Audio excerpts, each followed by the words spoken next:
सबही हैं। सारे के सारे लक्षण पशुओं जैसे मिलते। अब जिनकी बुद्धि पशु जैसी हो वो लोग धर्म को कैसे छोड़ सकते हैं, कैसे धर्म का अनुसरण कर सकते हैं। लोग मर्यादाओं से ऊपर उठना ही पड़ता है, भगवत धर्म का पालन करना है। इसलिए कहा बहुत संशय होती, नाना संशय, पर शास्त्र कहता नहीं, इन संशय जाल को तोड़ना होगा। क्योंकि गीता में भगवान कहते संशय आत्मा विनश्यति, जिनके अंतःकरण में संशय होती है और उनका पतन होता है, पतन सुनिश्चित होता है, वो पतन की ओर जाते हैं। जब करे पर संशय नहीं होना चाहिए, तब करे उसमें संशय नहीं होना चाहिए, सेवा में संशय नहीं होनी चाहिए, सम्मान पाने की इच्छा नहीं होनी चाहिए। सम्मान भी ये लोग मत में बांध के रखने वाला है, ये बैर है, सम्मान आगे नहीं बढ़ने देता। सम्मान पाने की अति रुचि जिनके मन में होती है वह भी आगे नहीं बढ़ पाते, उनका पतन होता है। शास्त्र कहता है कि परम प्रयोजन वही है जो सबकी अंतरात्मा है, उस आत्मा को समझने और उसी को समझ करके कृतकृत हो जाए। इसलिए गीता में भगवान कहते अति गुह्यम तमं शास्त्रम विदमुक्तम मया नघ एतद बुद्धा बुद्धिमानस्य कृतकृतच्च भारत। हे अर्जुन, अति गुह्यम, ये जो महात्मा लोग आपको बताते हैं अति गुह्य रहस्य है, अति दुर्गम विषय है। दुर्गम को सुगम बनाने के लिए कहते हैं कि आप लोग साधन पहले करो ताकि समझने में सुगमता हो जाए। किसी कठिन वस्तु को, कठिन सवाल को समझना होगा तो उसके लिए सरल से सरल दृष्टांत देना होता है, उदाहरण देना होता है, तब वो सवाल हल होता है। दुर्गम विषय को, अति गुह्य रहस्य को, जिस रहस्य को समझने में बड़े बड़े सिद्ध पुरुष तपस्वी भी मोहित हो जाते हैं, उसी अति गुह्य परम रहस्य को आपके सामने महापुरुष बता रहे हैं और बड़े सरल करके बताते हैं। अति गुह्यम तमं शास्त्रम विदमुक्तम मया नघ एतद बुद्धा। कोई बुद्धिमान है? कौन लोग बुद्धिमान है इस जगत में? आप लोग बुद्धिमान किसको मानते हैं? बहुत सा पैसा कमा ले, ज्यादा से ज्यादा पैसा कमा ले वही बुद्धिमान, ज्यादा से ज्यादा वोटों से जीत जाए वही बुद्धिमान। पर वो बुद्धिमान नहीं है शास्त्रों की दृष्टि में। वो तुम्हारी दृष्टि में बुद्धिमान हो सकते हैं, वो हमारी संतों की, शास्त्रों की दृष्टि में बुद्धिमान नहीं होते। तो फिर आप लोग विचार करेंगे कि आप लोगों की दृष्टि में कौन बुद्धिमान? बोले शास्त्र के रहस्य को समझने वही शास्त्र की दृष्टि में बुद्धिमान। इसलिए कहा अति गुह्यम शास्त्रम विदमुक्तम मया नघ एतद् बुद्ध्वा बुद्धिमानस्य। वही बुद्धिमान है जो अति परम गुह्य को, अति गुह्य रहस्य को समझ ले। और ये गुह्य रहस्य है ना, ये बहुत कठिनता से जान पड़ता है। इसको लिए सुगम कैसे बनता है? तो शास्त्र कहते हैं कि पहले मन नाम का दोष हटाओ, निष्काम कर्म करो, श्रवण करो। क्या श्रवण करें? आप लोग क्या श्रवण करते हो दिन रात? आपकी बुद्धि किसको ग्रहण ज्यादा से ज्यादा करती है? आप लोग संसारी बातों को ही याद करते रहते हैं, जिसको संत लोग कहते हो आपका धुतर पुराण कभी पूरा नहीं होता। कोई भागवत 7 दिन में समाप्त होती है, राम कथा 9 दिन में समाप्त हो जाती है, कोई भी पुराण वाच हो तो थोड़े दिन में समाप्त होता है, पूरा हो जाता है। पर आपके पास एक धुतर पुराण ऐसा है कि जीवन भर समाप्त नहीं होता। इसलिए फालतू चर्चाओं से बचो, साधन में अपना मन लगाओ। चाहे जब साधन में आपकी रुचि हो जाए, चाहे तप में आपकी रुचि हो जाए, चाहे स्वाध्याय में आपकी रुचि हो जाए, चाहे सेवा में आपकी रुचि हो जाए, किसी न किसी में आप किसी न किसी साधन में रुचि बनाओ। उस साधन के अनुरूप अपने मन को बनाओ।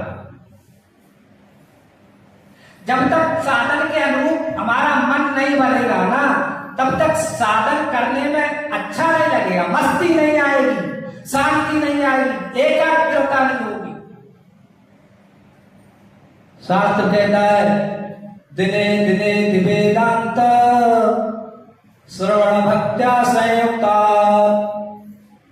गुरु ससुर सया भक्त्या कृच्छसीतम फलम लवेत। एक कृच्छ चंद्रायण व्रत होता है। कृच्छ चंद्रायण व्रत का फल बहुत होता है।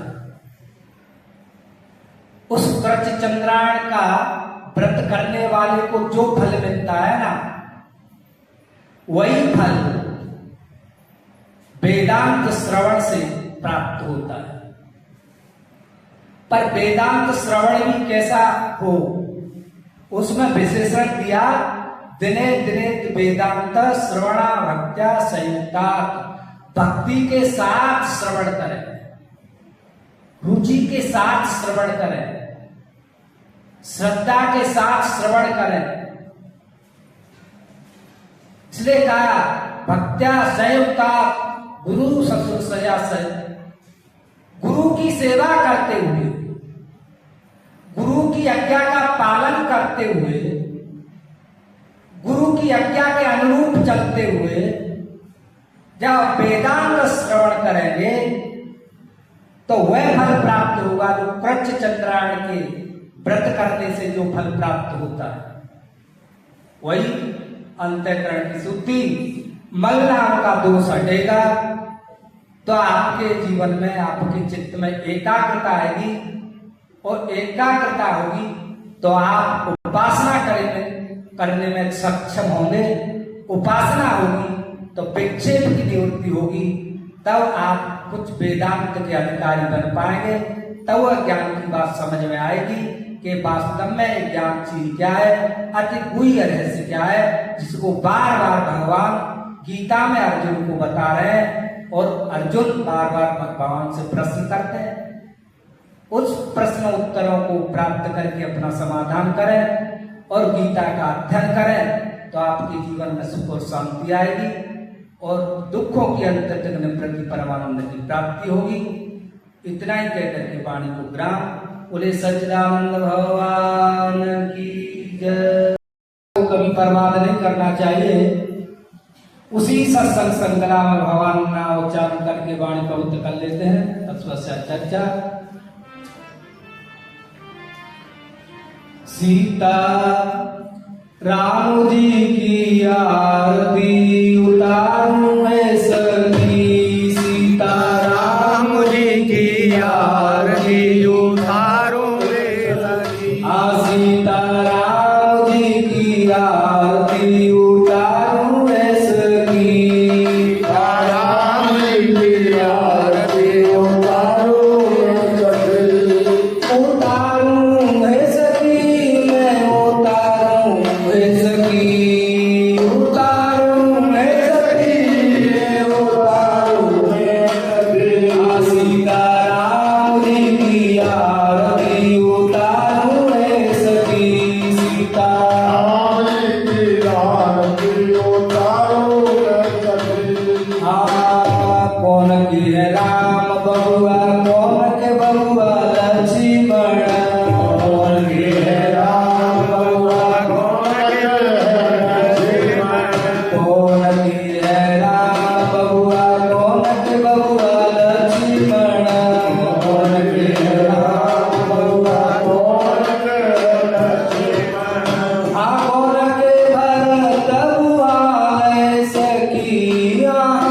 कौन के भरत हुआ सखी सीताराम जी की आरती उतारो रे सखी सीताराम जी की आरती उतारो रे सखी सीताराम जी की आरती उतारो रे सखी सीताराम जी की आरती उतारो रे सखी कौशल्या के राम बउआ सुमित्रा के लक्ष्मण कौशल्या के राम बउआ सुमित्रा के लक्ष्मण कौशल्या के राम बउआ सुमित्रा के लक्ष्मण कौशल्या के राम बउआ सुमित्रा के लक्ष्मण के कई के भरत हुआ सखी राम के कई के भरत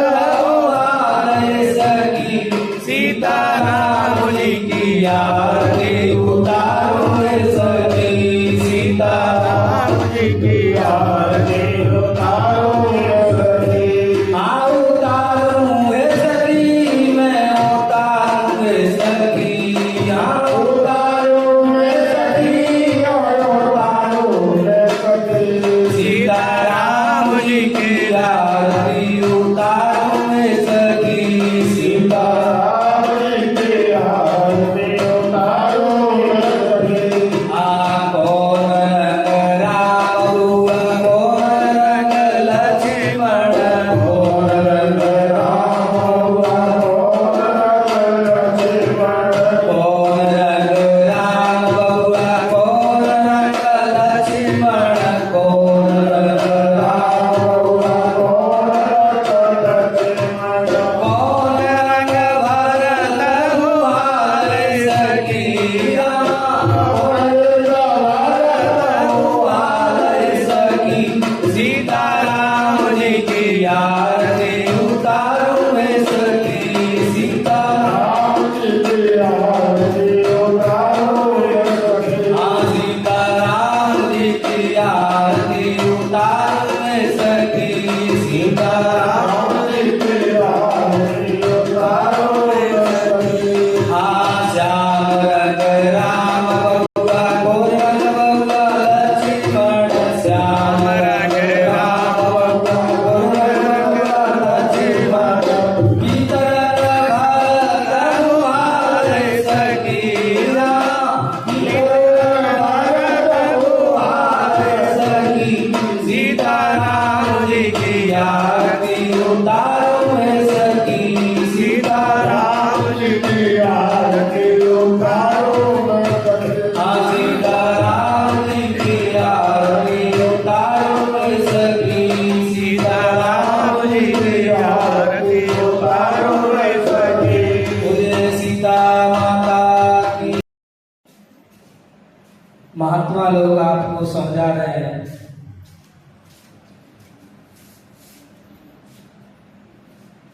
राम ब्रह्म चिन्मय विनाशी सर्वरहित सब पुरवासी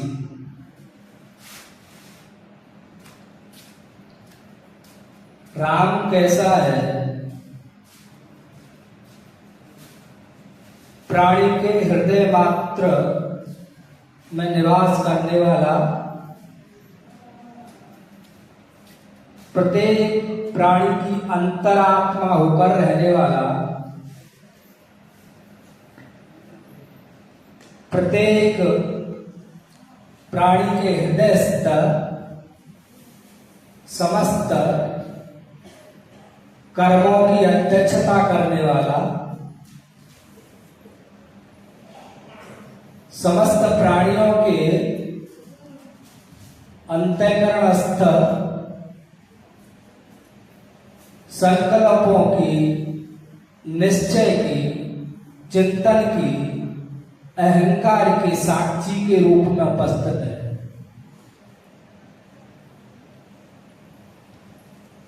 इसलिए वो एक है। ये महात्मा लोग उसी एक परमात्मा का प्रतिपादन करते हैं और शास्त्र भी वही कहता है क्योंकि महात्मा वही कहते हैं जो शास्त्रों में होता है, और शास्त्र का अर्थ होता है एक प्रयोजन उपनवद्यम अशिष्ट अर्थ प्रतिपादकम शास्त्रम। एक प्रयोजन के लिए, अब एक प्रयोजन क्या है, वो भिन्न भिन्न बुद्धियों के भिन्न भिन्न प्रयोजन भी हो सकते हैं, पर यह शास्त्र विशेषण दिया तो शास्त्रीय प्रयोजन क्या है, वह उससे श्रेष्ठ अन्य कोई प्रयोजन नहीं हो,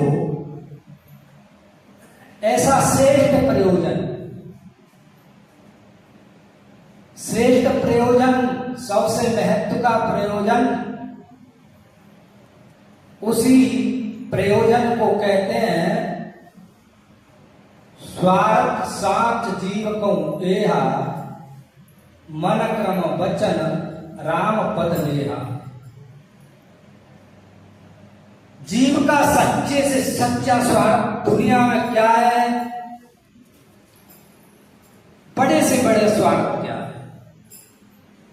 हम लोग तो अल्प स्वार्थ पर ही मर मिट जाते हैं, थोड़े से स्वार्थ में मर मिट जाते हैं, थोड़े से स्वार्थ सिद्ध हुआ तो धर्म से वंचित हो जाते हैं। हमारा स्वार्थ सिद्धि न होवे तो भगवान से दूरी बना लेते हैं, बोले भगवान की पूजा करते करते बहुत दिन हो गया, कुछ नहीं, छोड़ो।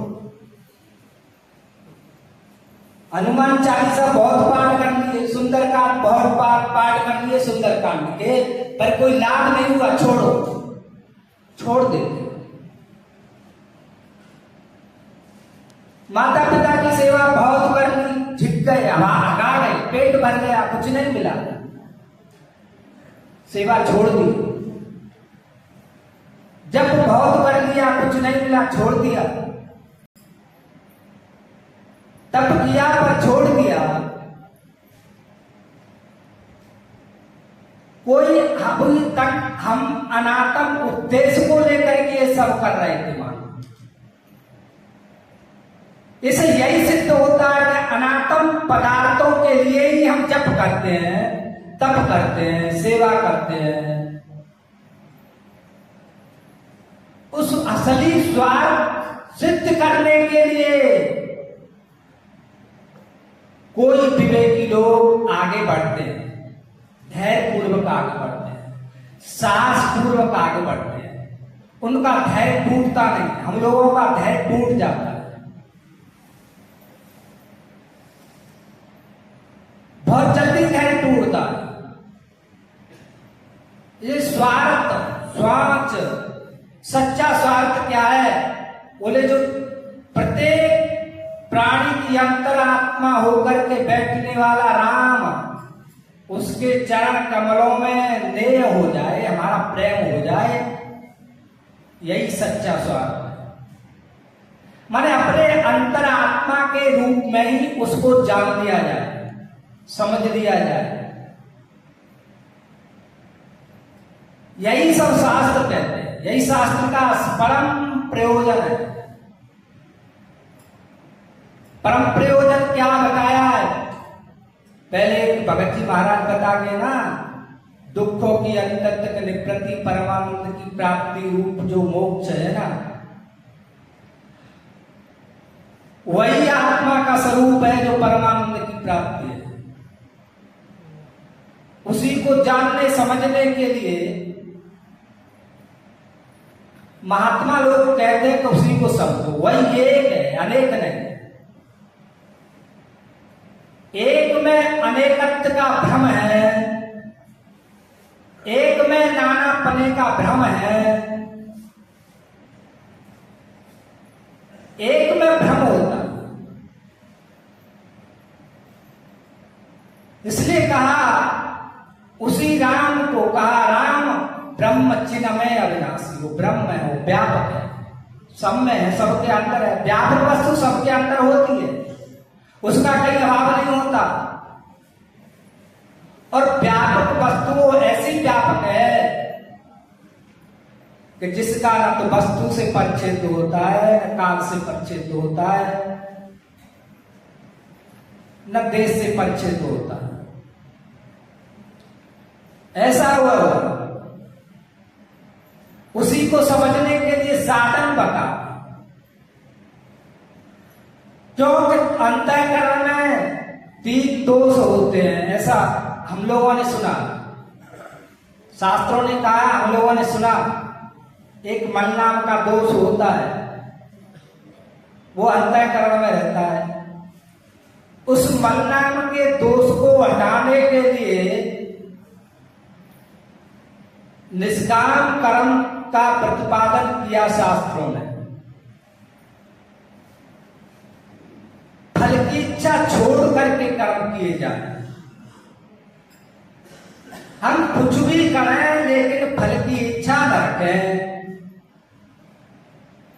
चाहे पाठ करें, जप करें, तप करें, सेवा करें, फल न चाहे। यदि फल चाहते हो तो फल, शास्त्रों ने कहा फल तो अनित्य होता है। तो कर्म है ना, कर्म का लक्षण करते हैं चलनात्मक कर्म। वैशेषिक वाले कर्म का लक्षण करते हैं कि कर्म चलनात्मक है, गतिशील है। अब जिस कर्म के द्वारा तुम जो फल प्राप्त करोगे, चलनात्मक कर्म से नित्य फल की चाह करना, ये ना समझिए। तो कर्म स्वयं में चलनात्मक है, गतिशील है। चलनात्मक गतिशील होने से कर्म अनित्य फल को ही जन्म देता है। इसलिए कहा अनित्यानि शरीराणि वयो नहीं वश्वासता। अनित्य शरीर से होने वाले कर्म अनित्य फल को प्राप्त कराते हैं। इसलिए कर्म फल की इच्छा लेकर के न करें, जप करें, तप करें, कुछ भी साधन करें, शास्त्र विहित कर्म करें, पर फल न चाहें। तो बोले फल का त्याग किसी ने किया है कि हम ही कर दें। जब कुछ छोड़ने की बात आती है तो बड़े सोचना समझना पड़ता। एक तीर्थ यात्रा करने के लिए सज्जन गए। तीर्थ यात्रा में संकल्प पंडा ने करवाया, तो पंडा ने कहा कुछ आपको यहाँ छोड़ना पड़ेगा। बोले क्या छोड़ दें? बोले जो तुमको ज्यादा रुचकर को फल हो वही छोड़ दो। अब तो सोचता है कि क्या छोड़े, फल ही तो छोड़ना है। काशी फल छोड़े तो प्रत्येक भंडार में उसी की सब्जी बनती है, काम चलेगा नहीं। कौन सा फल छोड़ा जाए? बहुत सोचने समझने के बाद सज्जन ने निर्णय लिया कि गूलर का फल छोड़ दे, वो तो खाने के योग्य ही नहीं होता। गूलर का फल भी कोई खाने के काम आता है? वो तो खाया नहीं जाता, उसी को छोड़ दे। तो शास्त्र उसी प्रकार आपको समझाता है। जब छोड़ने के लिए कहता है तो तुमको छोड़ने में बहुत कठिनाई मालूम पड़ती है, मानो आसमान गिर जाएगा। इसलिए भागवत में कहा धर्मं भजस्य सततं तज लोक धर्मान् सेवस्य साधु पुरुषां जय काम तृष्णाम्। बोले धर्म पर चलना चाहते हो तो लोग धर्म को छोड़ना पड़ेगा। लोक मर्यादा से ऊपर उठना पड़ता है ना। धर्म भयस्व सत्यम तज लोक धर्मा। लोक धर्म हमको बांध के रखता है। हमारी बुद्धि को लोक धर्म से ऊपर नहीं उठती, क्योंकि लोक मत में रहते रहते लोक मत हमारे अंतःकरण पे इतना हावी हो गया कि हम लोग तिलक लगा लें और कोई 2 बार भगत जी कह दे तो शर्म लगती है, अरे आज हमने अच्छा तिलक लगा लिया, भगत जी किताब पढ़ नाम पड़ गया। भगत जी कहलवाने में भी शर्म लगती है। कई बालक तिलक लगाते हैं तो वो कहते हैं महाराज जी हम तिलक लगाते हैं, तो लोग भगत जी कहते हैं। तो मैंने भगत जी कहते हैं तो अच्छी बात है, ये तो भगत जी तो कहना ही चाहिए। भगत जी तो बनो पर ठगत जी मत बनो। तुम ठग क्यों बनते हो, भगत बनो ना। पर भगत कहलाना अच्छा नहीं लगता। तो तुमको क्या पसंद है, क्या कहें तुमको? चोर, बदमाश, लुटेरे, गुंडा कहें तो अच्छा लगेगा तुमको? भगत कहलाना अच्छा नहीं लगता।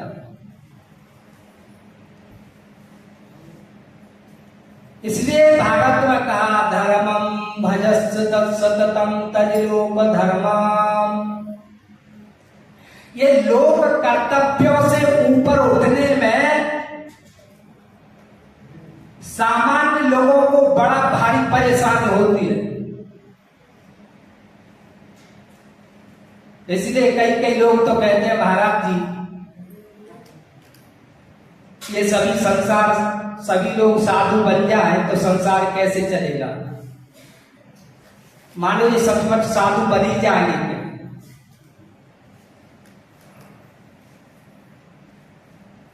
कह देते हैं महाराज साधु तो कोई भी बन जाता है, थोड़ा सा रंग ले आओ, कपड़ा रंग लो, बन गए साधु। कोई राजा बन करके दिखाए तो जाओ।